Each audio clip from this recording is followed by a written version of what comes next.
to use these tools. If we just think back to last week, they were down pretty substantially to TSM, staring an O2 in the face, and they just started controlling the pace of the game. They have so much experience and so much know-how about how to play lanes. It's why I've been so excited to see this matchup, because Dignitas looked about as good as anyone last week. Yeah, Dignitas was one of the big winners of week 1, and I think the point you made about Team Liquid versus TSM was fantastic, because you either win League of Legends by being explosive and surprising and just making all the right moves, or you win League of Legends by not being stupid. And Team Liquid won last week against TSM by not being stupid. They were at a point where one big mistake costs you Soul, it costs you Baron, it costs you the game, and everything's over.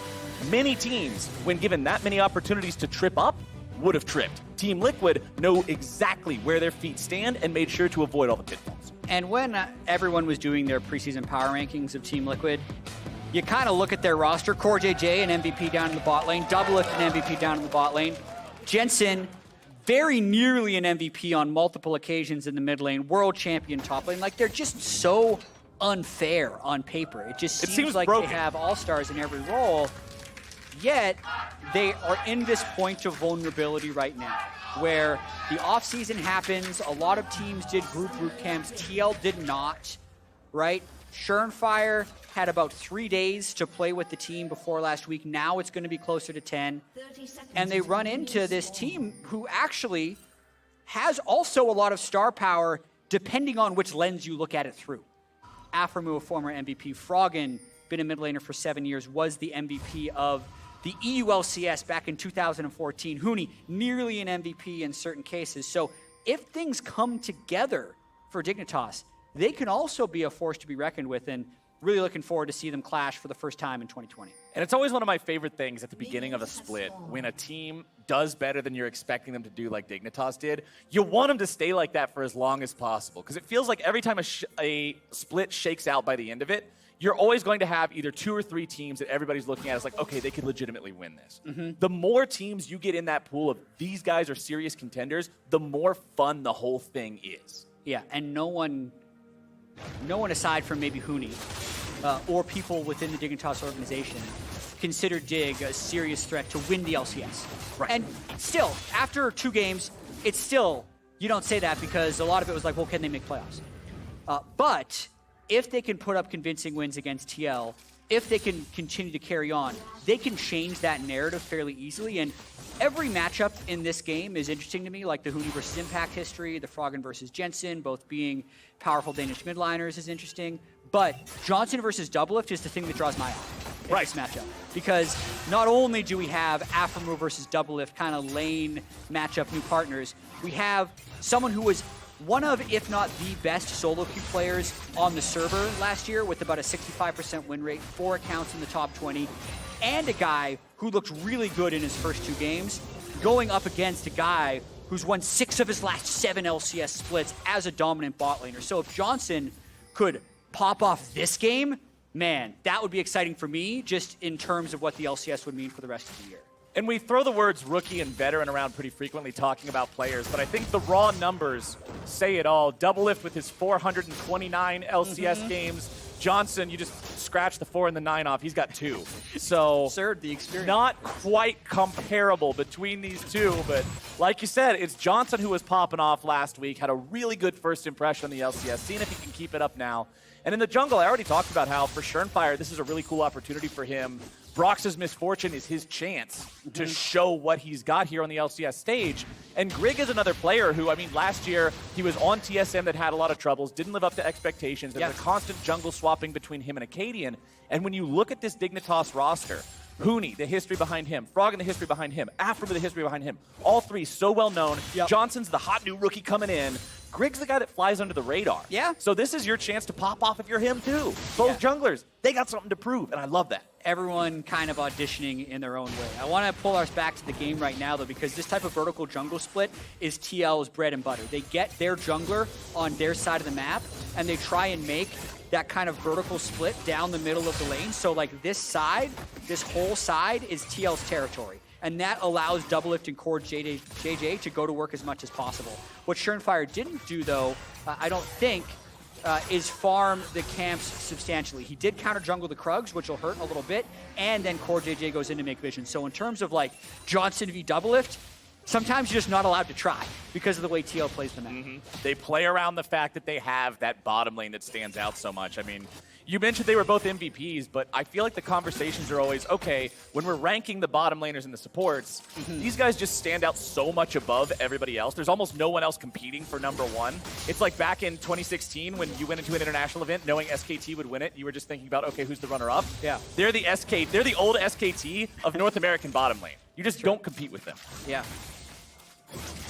But who knows? Maybe Dignitas will challenge that. 2020, it's a brand new world, brand new decade. Maybe Dignitas is the team to step up. Checking in here across the lane, seeing where the farm's at. It's pretty even, honestly, across the board. Biggest advantage being about 10 for impact there in the top side over Huni's Gangplank. But remember that advantages over Gangplank aren't quite as honest as they may seem because of his passive gold generation, because of the fact you can get so much extra money with the barrels, especially once you get rolling with items, so you can one-shot those waves. We'll see. Grig's farming up his prompt here. We'll see if Surnfire can make it happen here in the mid lane. Sonic Wave Resonating Strike. That's a flash of the Froggen. Both summoner spells burned by Froggen, and something that I notice in TL games is how much better they are than other teams at attacking flashless players.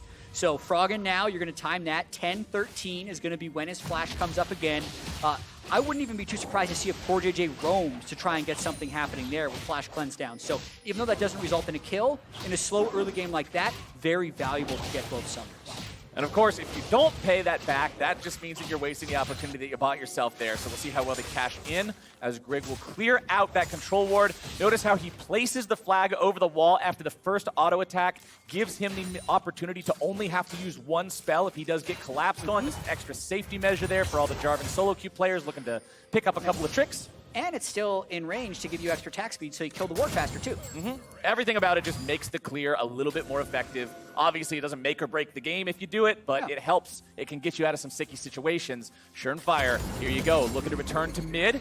There comes a little bit of combo in the bottom lane with the CC. Unfortunately, DoubleLift is so far back underneath the turret, it's not like he can follow up and go in on that, but I like the attempt coming out there as Huni's going in. It's also going to be a play here in the mid lane. Jensen's going to be taken down. First blood goes over to Dignitas.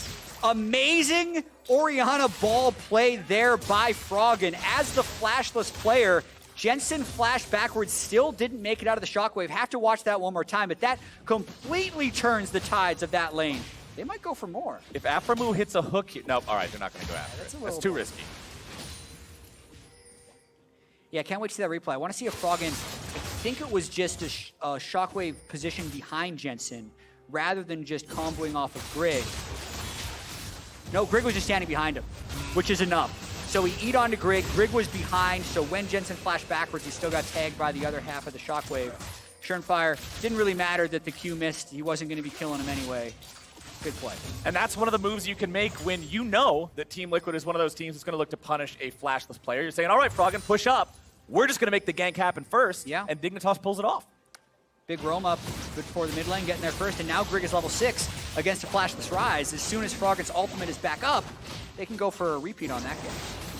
Oh, and a very early swap by Dig. So check this out. Drake is still up. This is rare. A lot of times, a team will take an early Drake around 6 minutes and then lane swap to go for Rift Heralds. Huni knows he has a teleport advantage and knows DoubleLift has already burned TP. So Dignitas is going straight for Rift Herald at 8 minutes on spawn. This is something the TL can't match. Dignitas onto the objective now. Control ward in the pit just to make sure it's not warded out. Aphromoo hanging out on the side of mid lane here just in case somebody moves over. CoreJJ wants to go check this. He knows really something's up. Level 5 here on the Nautilus. Remember, the ultimate is not available. Rift Herald is taken down to 2K. The eyeball gets procced one more time. They do want to smite this one away. Grig's able to secure it. Impact making his way down into the fight. Nice lantern, keeping Grig safe. And that was clean by Dignitas. And Captain Flowers, that's so good for Dignitas. Not only do they get the Rift Herald, Huni didn't even have to burn his teleport, so CoreJJ and DoubleLift took 25 seconds walking up towards top lane. Huni's going to have his GP ultimate up in 45 seconds, so he can help protect the wave if TL tries to crash anywhere. That's going to be probably 4 or 5 plates worth of advantage based on that lane swap by Dignitas. And I love seeing teams play proactively like this, especially in the face of one of the best teams, if not the best team in the league.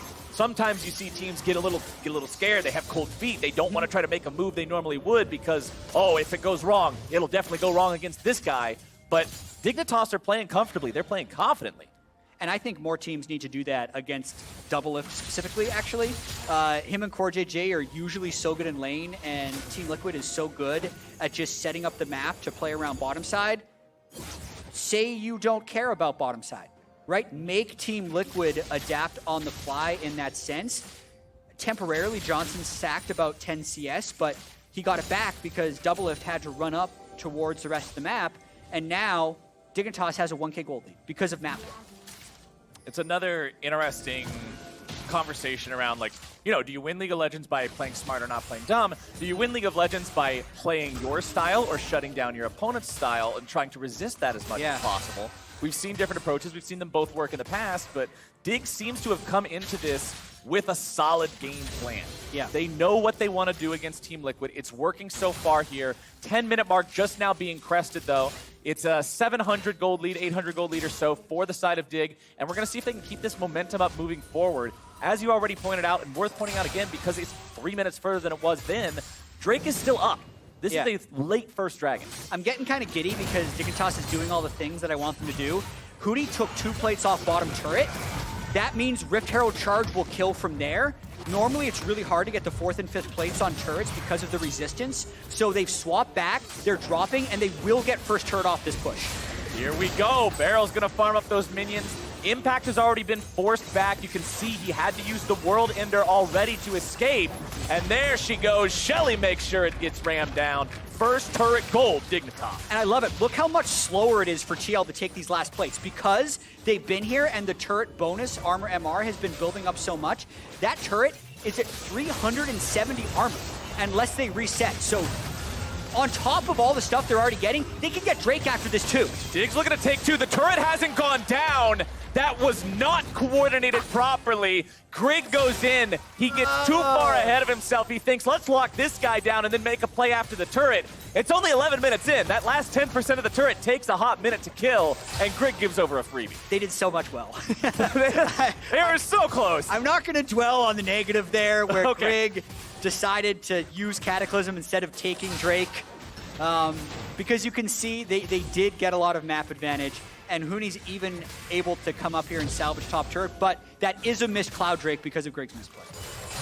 Dignitas still enjoying over a 1,000 gold lead. 2 turrets to 0, having taken both of them out there in the bottom side. Huni farming up. He's got the Sheen, makes the barrels that much more effective. Withering all the minions down to 1-hit range, and then bada bing, bada boom. The barrel explodes, and he cashes in for about 200 gold there. Surnfire still yet to get himself on the board here this game. The only kill and only death on the side of Dignitas being Grig, so at least he's getting involved as we'll see how Team Liquid respond to Dig's impressive early game. Yeah, and the gold between DoubleLift and Johnsun, even though the CS is about 20 off, is actually relatively close because of the first turret bonus. He's only down 100 gold to DoubleLift. Who's also gone Dark Harvest on Senna. We haven't necessarily talked about that. It is more damage late game, but you're losing some of the utility that the Glacial Augment has. Soul check-in, for those of you who are very curious, he's only at 16. So another thing about... Ooh, that's a little risky, Grig. Yeah. Another thing about Senna souls is if you're not laning against anyone, it's harder to get souls. Oh, Surnfire. This is the kind of a play we were looking for. Huni's got no way out. Chooses not to try to waste the flash there. Doesn't see any point in it. Surnfire makes the moves. And this is where I want to see more proactivity out of Dignitas. That was a good play by Surnfire, but they burned a lot top lane, and that's either mid-turret plates or Cloud Drake that can be going over to Dig, as Huni will be able to respawn with the ultimate up. Aphromoo, with that hook down, means he can get aggressed on. No hook there for Aphromoo. 1 plate taken. Top side, that turret is going to fall. Of course, there are still 30 seconds left before the plates go away, so Jensen gets some extra money on that one. And that's the sign, though, for Dignitas to go after this Cloud Drake.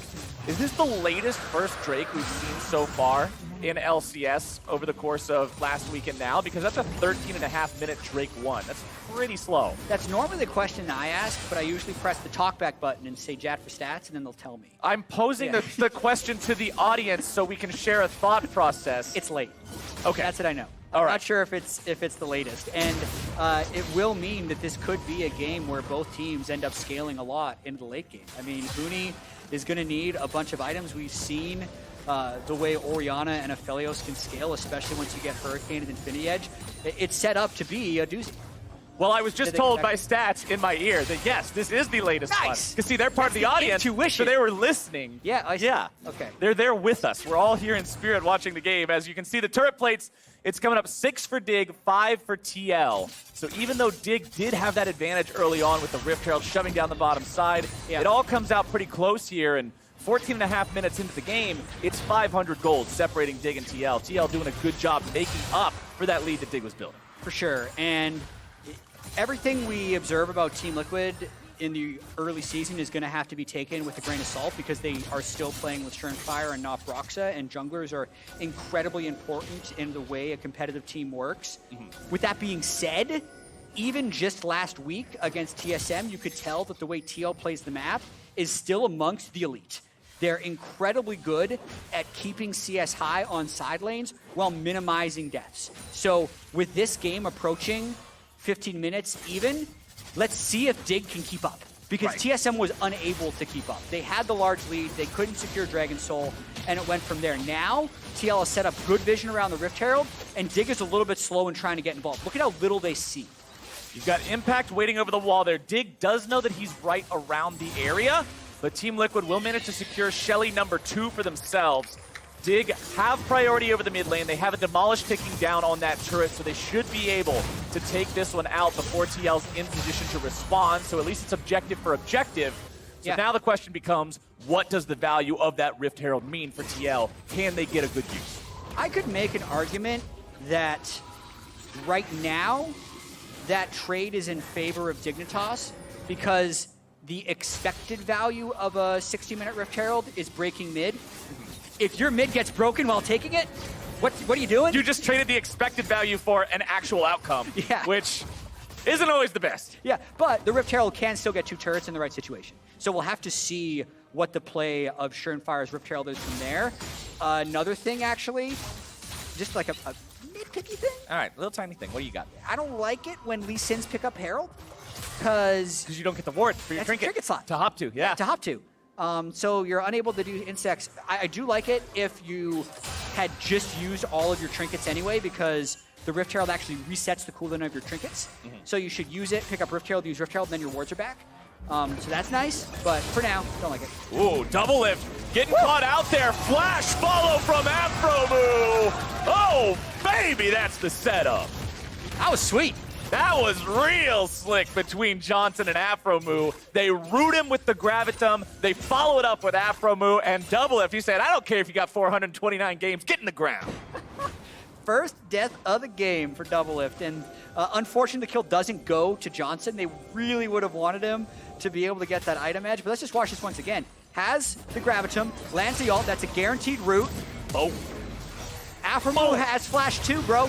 So if you're going to flash away while rooted... Support's so easy, bro. He's going to get you. Now with DoubleLift in the Death Chamber, they're trying to make a play top. DoubleLift does have TP, though, if he wants to match. Grig and the rest of Dignitas pushing onto this tier 1. The last one standing on the side of TL. But Dig will not overcommit to that one here just yet. Summoner spells, they're ready to go. Dignitas not going to find any sort of a hit there from the combo from Grig. Instead, just going to back away here. Drake will be live in 40 seconds. It is an Ocean Drake. With Cloud already having been taken, that means we're going to get either a second Mountain Soul for the day, or we'll get the Infernal Soul. Huni, oh, you hate to see the barrels happen like that. Yeah, probably a mind game there where he thought Impact was going to do the auto, so he tried to preempt the parlay. Is always a little bit of a survival game against an Aatrox in these side lanes, and if the map kind of stays like this, just like watch what line the minions end up hitting on both sides, because if it stays like this, then generally speaking, TL is going to be able to get inside track for this next Drake. Because you just saw Dignitas had to go catch those waves before resetting. But they do really want to start controlling this Drake game since they have the Orianna at level 13 with some pretty good items to try and control this zone. speaking of items, I also like the Executioner's Calling. Pick up nice and early on Huni's Gangplank. Make sure you cut down the healing of the Aatrox either in the side lane or in a team fight. Team Liquid not going to contest this Drake. That one's taken down, and it looks like it's Infernal on the Rift. The jungle burns away. That means we're going to get that Luden's Echo-esque Dragon Soul if either team's able to claim it, and more damage will be coming online as this game goes forward. Considering both top laners are damage heavy, that's really important for both teams. Yeah, Infernal is an explosive Drake Soul for either one of these teams. Going to be something that TL definitely wants to prevent from happening, and it's actually quite normal that a team will forego the second Drake in lieu of side lane pressure, which is what Jensen was able to get there, because if he can get to a point where he can 1v1 the GP or the Orianna, that opens up everything for TL. And here's the Rift Herald. There we go. One turret onto Impact, so they're trying to power him up, and the question will be, how much can he get on the second turret with that charge? And Team Liquid last week in their game up against TSM, remember, they were down Drakes in that one as well. TSM was on Soul Point for so long, and TL were able to hold it back, stop them from getting that one. Oh, man, that was fast. Woo! She was dashing away. You saw her just starting to sprint, but luckily Huni was ready. Oh, that's way close, especially since even at the lowest amount of HP, she takes off like 60% of the turret's health. That's saving quite a lot there for later on. Grig's going to lose a third of his HP here on the top side. Face checking that brush towards Jensen, but now Grig and Froggen, they've got the opportunity to hit this tier 1 turret, knock that one down, more money in their pockets, but the gold is still less than 500 away. This is such a close game between these teams. I'm really enjoying this, even though it's low on kills. It's been a high-level game in terms of the objectives they're trading, not taking any foolish fights. Both teams do have a lot of initiation tools, but they need to set it up properly, and for the most part, they're TL's bouncing waves and kind of trying to stall the game out, so that's what's happening. So even though the plates were pretty much even between the teams, and TL is down 2 turrets, they're farming better. Even up against the Gangplank gold advantage, you've got Impact with more CS. If you look at the mid lane, Jensen's got some more CS. DoubleLift's got more in the bottom side. Even in the roles that it doesn't mean as much with jungle and support, they've got more. And that's why the gold is so close despite the turret advantage for Dignitas. TL is one of those teams that when you look at them against other LCS squads, a lot of times they'll just passively win because they farm better. Yeah, and in terms of like farming better, there's so much that goes into that. So much of what TL does is they pick really, at least in this game, they have very strong side laners, but initiation attempt. There we go, it's Grig initiating onto DoubleLift. He's gonna be bursted down, the damage is there. Where's the follow-up from Dignitas?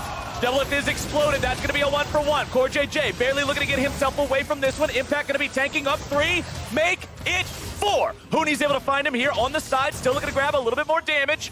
Barrels won't be able to find him, and that's just a 1-for-1, but it's jungle for AD carry, and Dignitas feel good about it. Wow, that could have been so much more. It looked like TL was incredibly low, and then Jensen still clears the wave.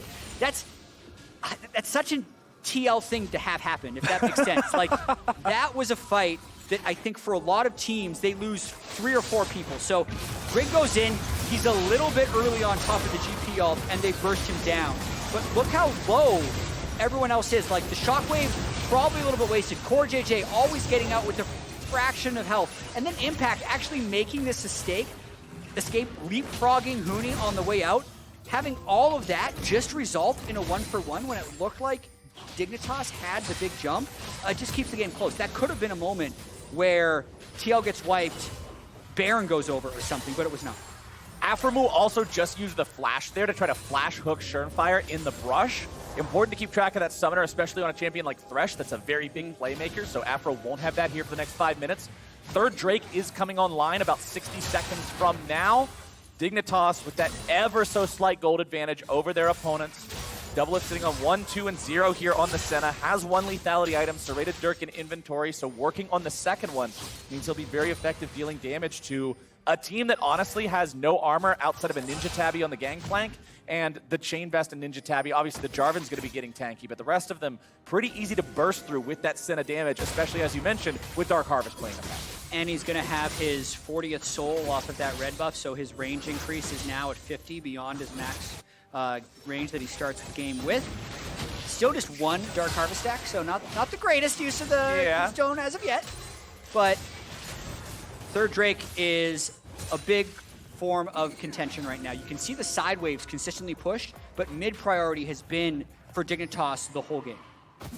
3 seconds till the Infernal comes up. Dignitas seem to be looking to threaten Team Liquid away beforehand. You can see Jensen is off in the bottom side of the TL jungle. He can realm warp into the fight if need be. Level 13 on that Ryze. Very scary. Level 15, excuse me. Read the number wrong. Yeah. If we see a fight, pay attention to CoreJJ's stone plate. He's incredibly tanky right now, so he might look... Oh, Jarvan down to 25% HP. You don't want to be sending your jungler into the pit like that. Grig and Huni putting in the work on the Infernal Drake. That one's going to be secured, and Dignitas are on Drake point. This is where Liquid were last week as well. TL with control over the mid lane. They have priority, looking to push up into that tier 1, but the Gangplank ulti comes down. Infernal Chains only find their way onto Aphromoo. Not really the guy you want to initiate on here, but the GP ult is enough to save the tier 1 turret, give Dig the opportunity to get in position, and man, Jarvan can just not getting chunked out here. It's a hard world out there for a guy in his third rough, LCS man. game, which is where Jarvan and Johnsun actually are both positioned. And yes, Flowers, we have been here before.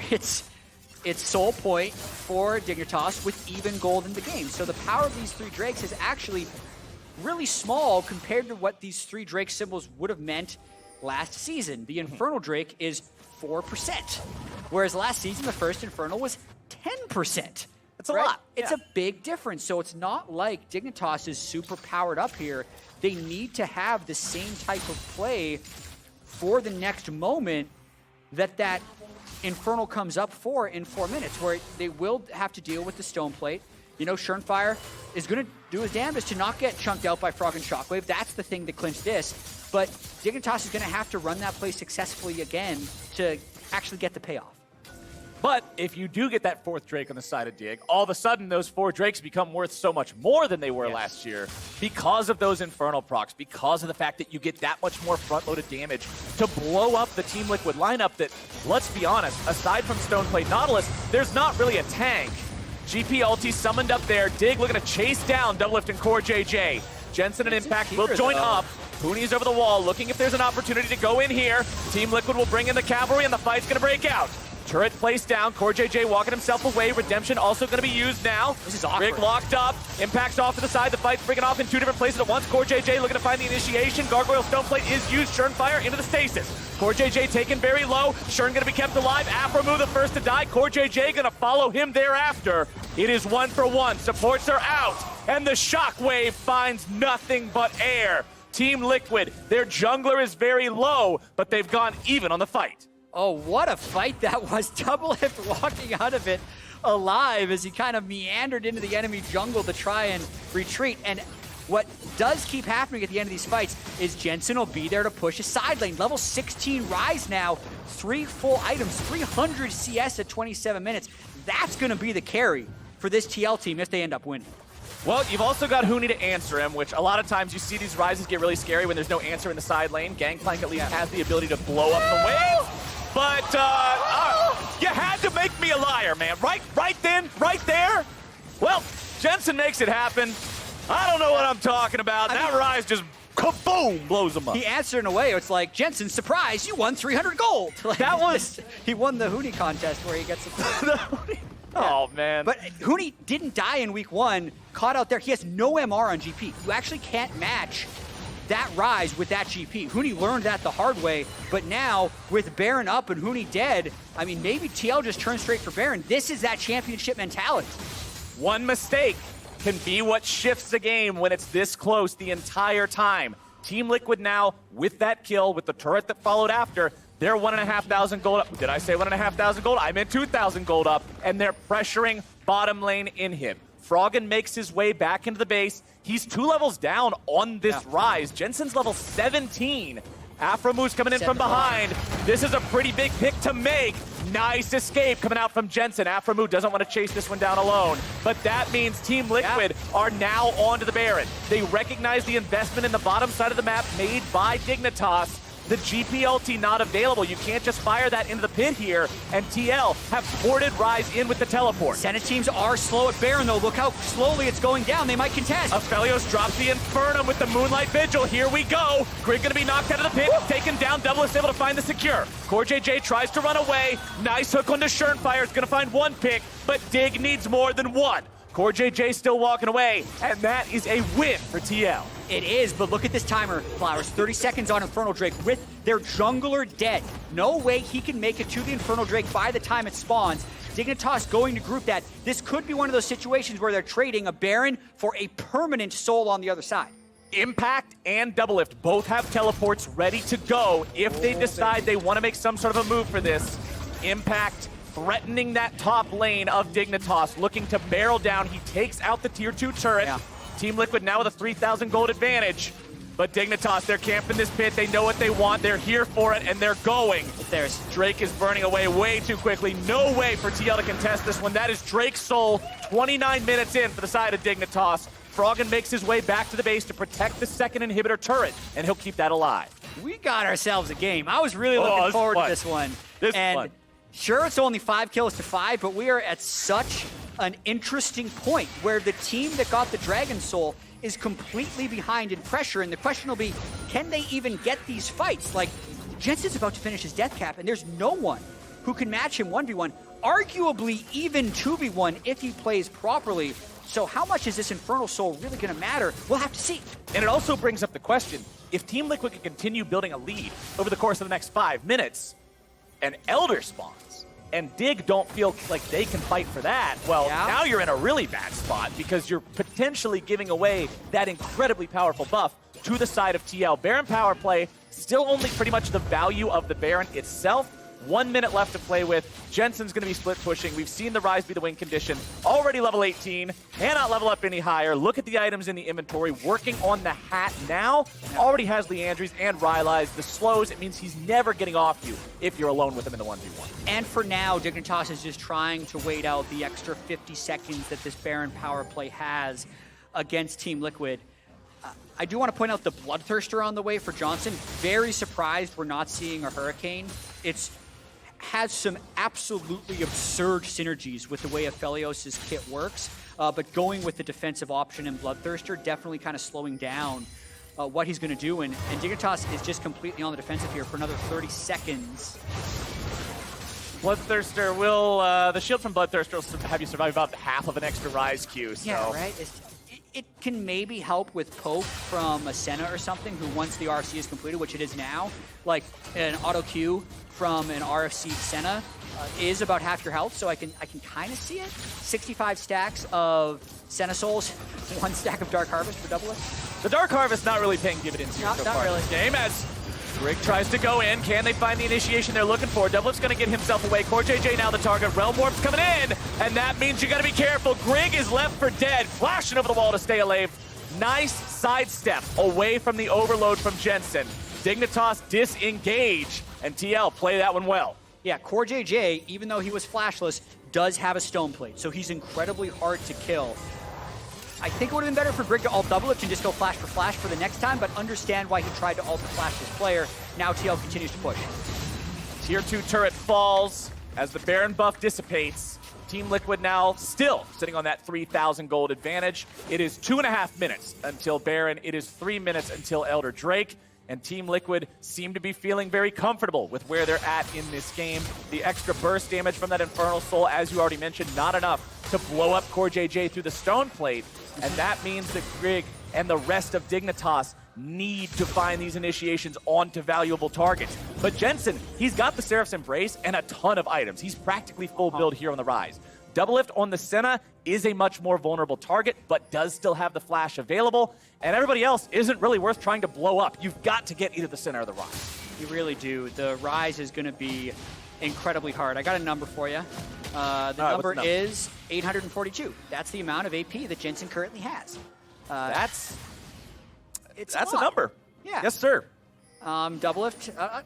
These numbers are less impressive. 70 souls, I know people always want to know that. 2 stacks of Dark Harvest, double what he had the last time we checked in. But overall, it is a lot about this next Drake that comes up in 2 minutes, the next Baron that comes up in 1:15, but whether or not the side lanes are pushed. Because TL is in a position where they actually don't want to just 5v5 the GP Aphelios Orianna, so they're doing everything they can to push these side waves and avoid initiation. So far it's worked out, but one mistake could mean the game. All right, Dignitas, let's see what you can do here. Mid lane inhibitor turret being attacked, down to about half HP. Dig don't want to overcommit. Jensen is in the bottom lane. The inhibitor is exposed. And for those of you who want a translation of that AP into raw damage, if he hits his overload on a target marked with a spell flux, it'll do a little bit over 1,200 before magic resistance on a spammable spell. Very, very scary to have to deal with this guy in a side lane. Yeah. Dignitas doesn't seem to really have much of an answer to that. You can see Huni's build, still no magic resistance on the Gangplank, wants to go with a full damage approach, has full CDR, has the big damage crit items, has another cloak in the inventory to continue working towards that. But man, is this scary. If you mess up even once, Jensen takes the game. Yeah, no one building any MR don't really have the greatest windows to do so because of the way they want to team fight, but it's not even about like can't side lane against him. Like you can just look at waves. If he ever sees you, he goes for you. But Baron's up. They will have to 50-50 this, and they still probably lose their inhibitor. This is a difficult call for Dignitas. Let's see if they stick with it though. Grig is in the pit, the Baron down to 1/3. Grig half HP, damage over the wall coming in from DoubleLift. Froggen is rooted up. They're committed. I mean, Jensen just took the inhib, so... Inhib is gone. You have to fight for this if you're Dignitas. CoreJJ going to be there on the front line, having to flash away. Stoneplate keeping him alive. Nice ulti coming down onto 2. Shurnfire going to be taken low. Froggen on a rampage. CoreJJ gone. But Jensen is still in the base. Impact's being chased out. Dignitas has to fall back. Their base is under pressure. Huni's made his way back. It is a 1-death trade for an inhib on the side of Team Liquid. TL takes those. It's more power for Jensen, it's more inhibitor power, and the Elder Drake is up. While everyone on Dignitas is on reset, Jensen gets the jump for it. Remember what I said, if Elder Drake comes up and you're not in control of the map, is this a bad thing to take the Dragon Soul this early? And it looks like Dignitas will now have to contest for this. If you can't deal with Ryze, I'm pretty sure EQ with Elder Drake just kills anybody. And Grig's Stoneplate is on cooldown, plus he's half health. This is the same thing we just saw. But actually, Team Liquid says it's not worth trying to 50-50. It goes over. I mean, Shurnfire is low, DoubleLift is in base. They're just rushing the Baron. All right, they're trading Uber Buff for Uber Buff. Team Liquid going after the Baron, but Dignitas not willing to concede. It's Huni in the bottom lane. Could he be ready? It's Infernal Soul with Elder Drake. It's going to be explosions and lasers and explosions and lasers. Oh. It is secured by Shurnfire, who is immediately destroyed. Trade for junglers. Grig's over the wall, but he's taken down. More damage coming through. CoreJJ trying to walk out of that Gangplank ulti. 1 for 1, 1 super buff on each side. What a game. Wow. Sometimes I talk about risk tolerance. You know how risky it is to put your whole team in a pit when the other team has Infernal Soul and Elder and a level 17 Orianna? And a Gangplank. And you know what happens? You get Baron. Get Baron. Like, that was the risk that they took, but they get the payout. They deny Baron from Dignitas. It's going to be incredibly hard in the next 2 minutes for Dig to actually get a fight with the way Jensen has master manipulation of these side waves. And it looks like TL, as weird as it sounds, just keeps kind of stacking their advantages, even though they're not the team with Soul and they're not the team with Elder. The Elder will despawn 15 seconds or so before the Baron power play does. Dignitas would like to try to find a fight in that window, but I highly doubt Team Liquid will give them one unless Dig pulls off something just absolutely crazy. I don't know if they can Grig get and him. Aphromoo coming in for the collapse, but Aphromoo's health just evaporates. Jensen walking away, but a nice shot comes out from Johnsun, and the damage comes down. Jensen is out of the picture for 60 seconds. Yes, it's a 1-for-1 in a 4v1, but you take those if it gets rid of the Ryze. Yeah, are we sure Aphromoo was there? Because he's not there anymore. He was a faint memory in the top lane. Yeah, and that was what I was saying. Aphromoo was too early to that play, and Jensen knows how powerful he was. Nearly got out. That could have been just a mega hero moment, but it just kind of adds to the stall. Once Jensen is down, the split push does stop. Let's watch this again. I mean, it's not that complicated. It's EQ, EQ. EQ, EQ, Yeah. EQ, EQ. Yeah, he only needed the first two because he's done the other work, and then Froggen got enough damage right before the Realm Warp goes off. Must be so easy to be Ryze. Your alphabet only has 2 letters in it. Either way, it's a push coming up from Dignitas here in the mid lane. DoubleLift going to be forced to flash away. CoreJJ under pressure now. Impact's taken into the resurrection. Guardian Angel coming out there, but DoubleLift. Wham, bam, that's the shot you need. Grig will now be slammed into the ground. And as Dig try to punish TL, they are the ones who overcommit. Wow. Elder Dragon is now gone. I wonder, actually, how much TL can get off of this. These are very long death timers. There is an exposed bottom lane. This is at least another inhib, but there's a chance they go for the game with how tanky CoreJJ can be in keeping these minis alive. I mean, you've got Jensen back. You can blow the remaining members up so easy. The Gangplank ulti is used, trying to clear out the waves. Team Liquid, they're just soaking it. They take down the inhibitor turret. Inhibitor now the target. Dignitas has to pull off the defense here. Team Liquid rotating down to the bottom side. They know they've got another wave right there. They'll walk this one in. It's going for 2 waves. Inhib now the target. The Realm Warp used wonderfully for that. Jensen making full use of the Ryze kit here. Aphromoo finds a hook, but it's only onto CoreJJ. Grig going in, he's able to find the Cataclysm. On to 3, damage going through. Jensen shut down. Oh my goodness gracious! It's a double kill for Johnsun. It's a team fight for Dig. DoubleLift's looking to make some kind of a fight, but Grig will keep him busy. Stasis coming out, and D-Lift is the one man standing on the side of Team Liquid. From one side to the other, now we're wondering if Dig can end, because Huni has been escorting that wave in the mid lane, and everyone on Dignitas is still alive. If he can keep those minions there, and they can stop this DoubleLift recall, protect the VIP minions, the name of the game for Dignitas. Aphromoo's looking for him. If he can stop this recall, I think the game's over. Aphromoo has to stop it. He doesn't get there in time. DoubleLift makes his way back to the base, and how far will Dig go? It's 7 seconds on CoreJJ. It is 8 on Surnfire. The Dig push continues. The game ends here, one way or the other. Nexus turret's under fire. CoreJJ and DoubleLift looking to stop him. Damage coming through. Dignitas members, they've targeted the Nexus. They'll take it down. Team Liquid falls to Dignitas. And Dignitas stays undefeated to start the year. Flowers, that was a back and forth battle. Dragon Soul, Elder Dragon, you were never sure if it was gonna be enough. Ultimately, it was. What a slugfest. It looked like Team Liquid were the ones getting the punish on Dignitas for trying to push the base too hard. But TL says, no, we can win the game right here. They go for the final inhibitor push, and as they're going to take that third inhib, Dig is swift, they make the strike, and that's exactly what I was talking about when I said I want to see these teams play confidently against Liquid.